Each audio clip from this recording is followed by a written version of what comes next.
6 जुलाई 2020। किसी जमाने में भाजपा के भीषण वाले समर्थक रहे हरिशंकर व्यास ने मैगजीन नया इंडिया में हिंदुओं की बल, बुद्धि और विवेक का परीक्षण नरेंद्र मोदी की सरकार और उसके कर्मों की कसौटी पर किया है। ये काफी सनसनीखेज है। आप भी सुनिए कि कभी भाजपा के भीषण समर्थक रहे पत्रकार हरिशंकर व्यास क्या कह रहे हैं। मैं बतौर हिंदू पापी हूं। मेरी बुद्धि सन 2014 में फिर गई थी। तभी मैंने नरेंद्र मोदी से भारत की किस्मत देखी। नहीं सोचा कि इससे हिंदुओं के कर्म फूटेंगे, हिंदुओं की बुद्धि और विवेक पर पाला पड़ेगा। हिंदू झूठ में इतना जीने लगेंगे कि महामारी भी झूठ, लापरवाही, मूर्खता और लूट का अवसर बनेगी। आर्थिकी की तरह महामारी के भी झूठे आंकड़े, झूठा नैरेटिव। मेरी इस बात को नोट करके रखें कि सन 2020-21 का लम्हा पृथ्वी की 7 अरब 60 करोड़ आबादी में से हर कौम, हर सभ्यता की असलियत दुनिया को दिखलाएगा। उसमें हिंदू सर्वाधिक संक्रमित, मरे हुए और झूठे और नंगे दिखलाई देंगे। भारत हर तरह से जर्जर होगा, बीमार होगा। भारत एक दो साल में वायरस से निजात नहीं पाएगा, इसलिए क्योंकि प्रधानमंत्री और उनकी सरकार ने वायरस में वही रुख अपनाया है जो नोटबंदी के वक्त था। मतलब एक गलती हुई तो उसे सही साबित करने के लिए 10 तरह के झूठ। कोविड-19 की आपदा में निर्णायक गलती आगा पीछा सोचे बिना किया गया लॉकडाउन था। दूसरी गलती, लॉकडाउन में टेस्टिंग, ट्रेसिंग, रिस्पांस, मेडिकल तैयारियों में वो कोई काम नहीं हुआ जो स्पेन, इटली या दुनिया के सफल देशों ने किया। तीसरी गलती, लोगों में भय बना करके उन्हें बिना बंदोबस्तों के भागने दिया। नतीजतन देश में सभी तरफ कोरोना जा बैठा है। स्थितियों का सामना सत्य से नहीं हुआ और झूठ के 10-10 नैरेटिव बने। लॉकडाउन का सिर्फ महिमा मंडन हुआ। कहा गया भारत बच गया, वायरस भाग गया, कर्व फ्लैटन हुआ, वगैरह वगैरह। वैसे ही जैसे नोटबंदी के बाद उसको सही ठहराने के लिए झूठ चला था कि भारत डिजिटल हुआ, काला धन खत्म हुआ और आर्थिकी साफ सुथरी दौड़ पड़ी है। तब हिंदुओं की आर्थिकी के कर्म फूटे थे।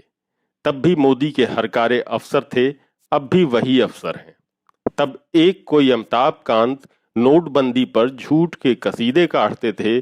अब वायरस काल में कोई डॉक्टर वी.के. पॉल हैं जिन्होंने फलां तारीख पर वायरस के खत्म होने का ऐलान तक कर डाला। नरेंद्र मोदी की कर्म में जो जैसे वे वैसे उनके अफसर। गौर करें कि आईसीएमआर के चेहरों, नीति आयोग के डॉक्टर पाल और एम्स के गुलेरिया पर सोचें, इन्होंने मार्च से अब तक कितनी किस्म के कितने झूठ बोले हैं। सबने वायरस को इस झूठ से फैलने दिया कि वायरस है कहां। फिर अचानक कहा गया कि वायरस के साथ जीना सीखो, संक्रमण से न डरो क्योंकि मौत कम हो रही है, मरने की तुलना में लोग ज्यादा ठीक हो रहे हैं। बुद्धि ने हकीकत नहीं जानी कि भारत सरकार ने बीमारी की जगह बीमार को समस्या बना दिया है। अगर 6 लाख आज संक्रमित हैं, 7 लाख आज संक्रमित हैं, तो 60 लाख लोग घायल सांस लेंगे, क्योंकि संक्रमित के पूरे परिवार का भारत में जीना अछूत और बेहाल हो लुटता है। तभी अगर भारत में 1 करोड़ संक्रमित हुए तो 10 करोड़ और 10 करोड़ संक्रमित हुए तो 100 करोड़ लोगों का जीना इसलिए बर्बादी लिए हुए होगा क्योंकि हर संक्रमित के साथ उसके परिवार, पड़ोस, रिश्तेदार अछूत बनते हैं, भटकते हैं, सिसकते हैं। तभी भारत वो देश है जिसमें न सरकार टेस्ट कराना चाहती है और न ही लोग चाहते हैं। ऐसा मनोभाव, ऐसी अप्रोच दुनिया में कहीं नहीं है। ब्राजील, रूस के राष्ट्रपति ने लापरवाही बरती, लेकिन ये झूठ नहीं बोला कि वायरस है कहां। इन्होंने टेस्टिंग में कोताही नहीं बरती। ये सारी बातें कहने तक प्रति 10 लाख की आबादी के पीछे अमेरिका में 1,05,000 टेस्ट हैं, तो ब्राजील में 15,000 से ज्यादा और रूस में 1,36,000, जबकि भारत में टेस्ट हैं सिर्फ 6,500। इन 6,500 में भी कितने सही और RT-PCR के असली टेस्ट हैं, इसका भगवान मालिक है।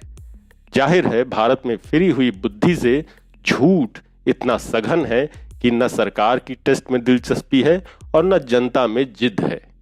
तभी सन 2020-21 के लम्हों में भारत झूठ के वायरस से बुरी तरह संक्रमित है।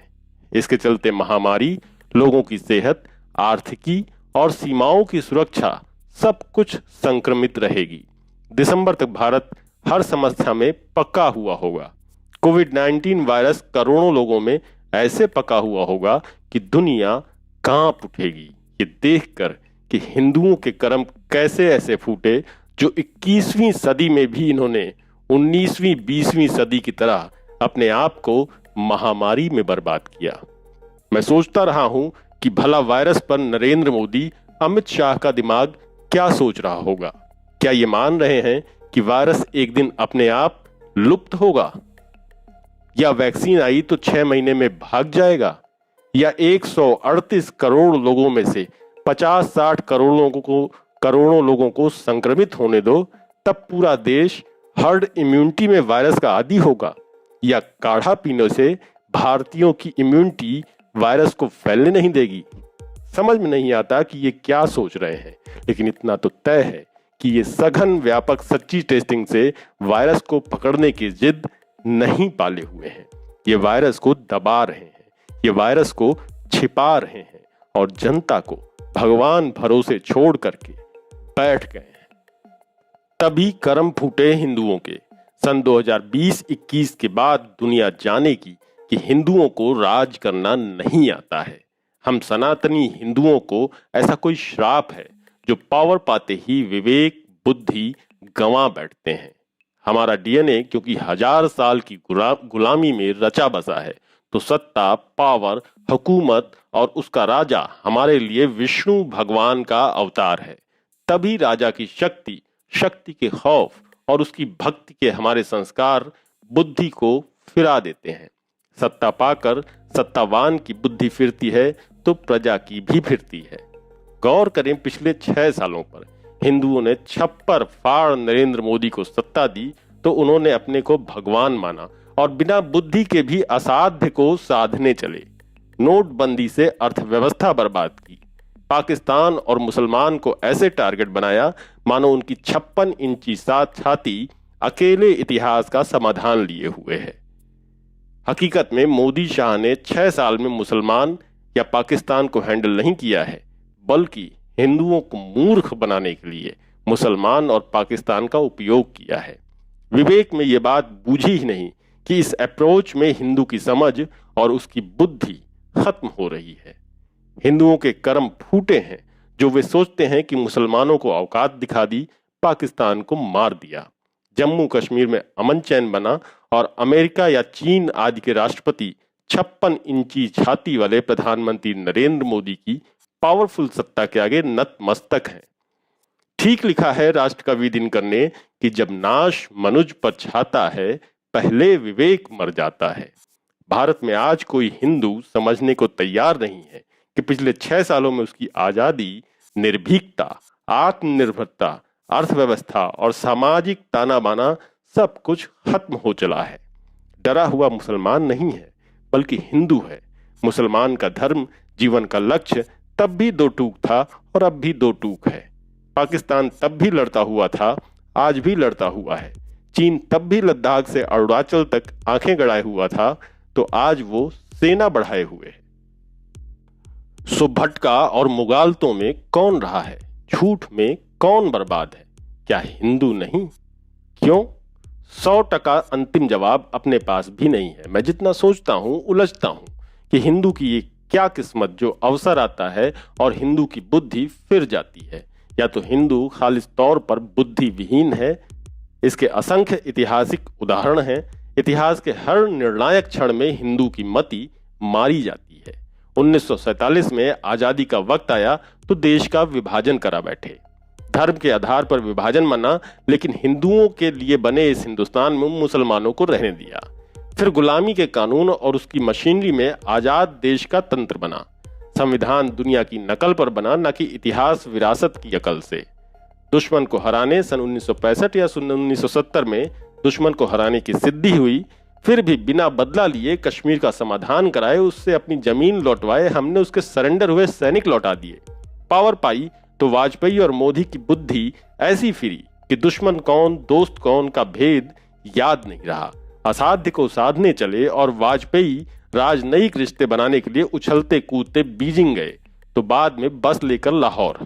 मोदी कभी पकौड़े खाने लाहौर तो कभी कभी शी जिनपिंग से गलबहियां करते हुए। ऐसे फूटे कर्म पर कैसे रोएं? इतिहास गवाह है फूटे कर्म फूट फिरी हुई बुद्धि का। अब सन 2020-21 का लम्हा बता रहा है कि अगले 5-10 साल में हमारा क्या होगा।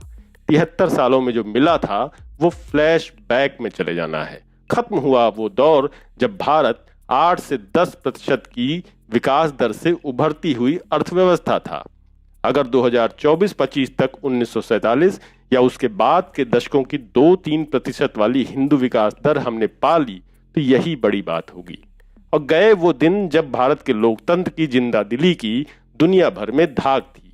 आंदोलनों, सिविल सोसाइटी, मानवाधिकारों, अदालत, मीडिया, सीएजी, सीवीसी जैसी संस्थाओं से दुनिया में सोचा जाता था कि भारत की भीड़ मुर्दा कौम नहीं है, बल्कि तर्क कुतर्क की निर्भयता, जीवटता, बुद्धिमत्ता और जीवंतता की दास्तान है।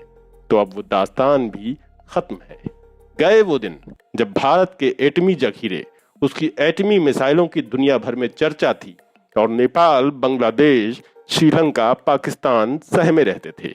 आज भारत की ताकत को चीन ने दीमक लगा डाली है तो नेपाल भी आंखें दिखा रहा है। सर्जिकल स्ट्राइक, अनुच्छेद 370 खत्म करने के किस्से कहानियों के बावजूद जम्मू कश्मीर में लगभग हर दिन मुठभेड़ हो रही है। सबकी वजह एक है, फूटे कर्म हिंदुओं के और बुद्धि फिरी भारत की झूठ को राष्ट्र धर्म बनाया। पूरा देश आज झूठ के हाइबरनेशन में जी रहा है। लोग फेफड़ों को जलाने वाले कोरोना वायरस से बाद में जूझ रहे हैं और पहले दिल दिमाग को झूठ के वायरस में लपेटे हुए हैं। तभी 2020-21 का लम्हा अगले पूरे दशक भारत को बर्बाद किए रहेगा। आप नहीं मानते, कोई बात नहीं। लम्हों की खता के नतीजे आपको सालों साल देखने को मिलते रहेंगे।